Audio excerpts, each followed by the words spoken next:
The church was originally called St. Louis Church, and the Jesuit presence, the magnificent new church, they named it after their favorite devotion to the Sacred Heart of Jesus. It's a reminder of the tradition. It's something from the old world that has been brought over into this new state when they came of Florida. Back in 1900, there weren't that many people around here, yet they had this magnificent dream that they were to fulfill. And it would seem that we as Christians owe it to one another to pass that legacy on to those who come after us.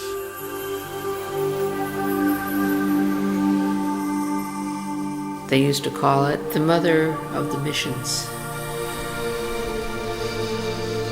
And that was during the missionary times, when the missionary priests came in, rode horseback, and went from town to town, performing the baptisms and the weddings and memorial masses. The ground was broken for this church the day after the battleship Maine was blown up in Havana Harbor.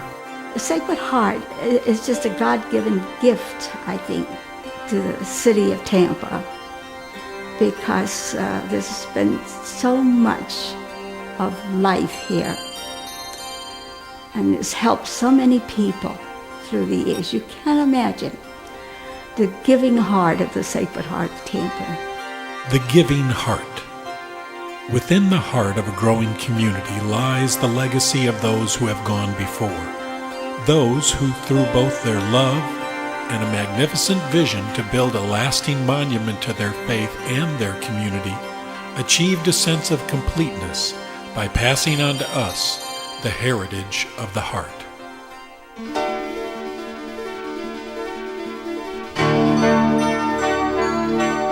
The church was dedicated in 1905, and it looks virtually the same today as it did in 1905.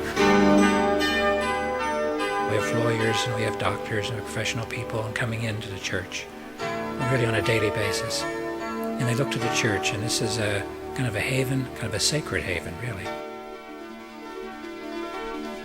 The name finds its beauty and power in the beauty of the church itself. The architectural beauty of the church makes us even more aware of the loving presence of Christ in the downtown area. That Christ is interested in the business and the work we do.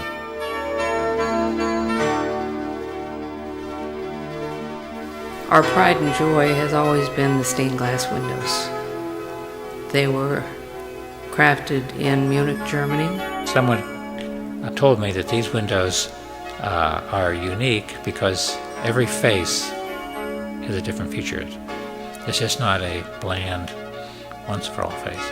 And that shows the quality, I think, of the artisans who worked on these stained glass windows. There are so few churches of its kind left that, to me, it's very important that it be preserved. It is said that from the heart flows the wellspring of life. The gift of unfailing love, given with no expectations, can take its toll, and has, so that it now becomes our legacy to meet the challenge of giving back to that which has given so abundantly. Through proper care, maintenance, and a vision for the future, we too can become part of the heritage of the heart.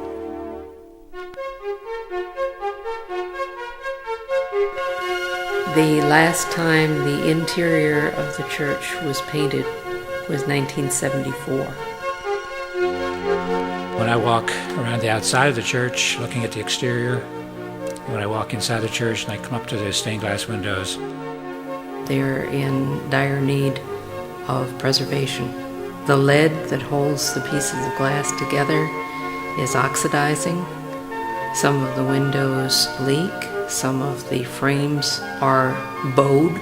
We keep our fingers crossed at all times that there won't be a sonic boom or something that will cause vibrations to make them slide out of their frames. see the water stains in the wall and just the general need of cleaning up and repair. And some of the window leaks and some of the leaks in the stonework where the mortar has crumbled have caused discoloration and peeling of the paint inside. And we need to address those things. To borrow from the medical profession, I think the church is sick. The church is ill. I think we have a closer insight into the needs of the parish. And if we could set aside money for a regular maintenance and regular upkeep of the parish. The outside needs to be weatherproofed. When it rains, water comes down some of the pillars. So that it needs kind of a whole fixing up from the inside. We have an asbestos problem, a very serious asbestos problem. There are 35,000 feet of asbestos, which is what's 5-6 miles of asbestos. So that's an unexpected problem. We have a religious education program at our school, which is 2 miles up north of the church. The school is an integral part of the parish. It's like my legs and arms, an integral part of my whole body. And our understanding of the school is an integral part of the parish. So in addition to maintaining the preservation of the building, we need to maintain the preservation, the restoration of the people. We can't separate the two. And to provide support for those students who were not able to attend the Catholic school, to offer some space where they can have their classrooms. We don't have enough space presently in our church building to offer classes for these students.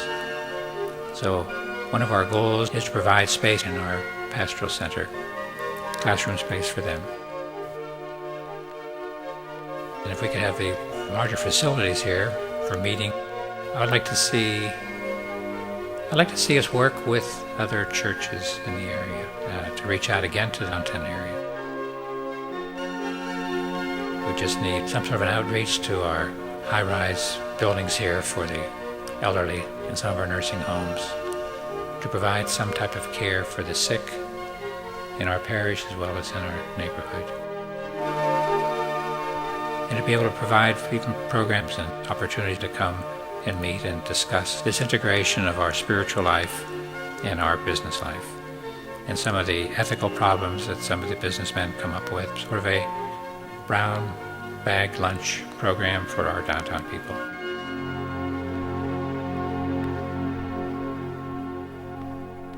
I was sitting in church a couple months ago, and I was looking at those windows, and the two windows that strike me is Jesus with the children, where the mothers are there, and the apostles are trying to say that they shouldn't be there, and Jesus says, "Let the children come." And right next to it is the image of Christ in the temple when he was 12 years old, teaching.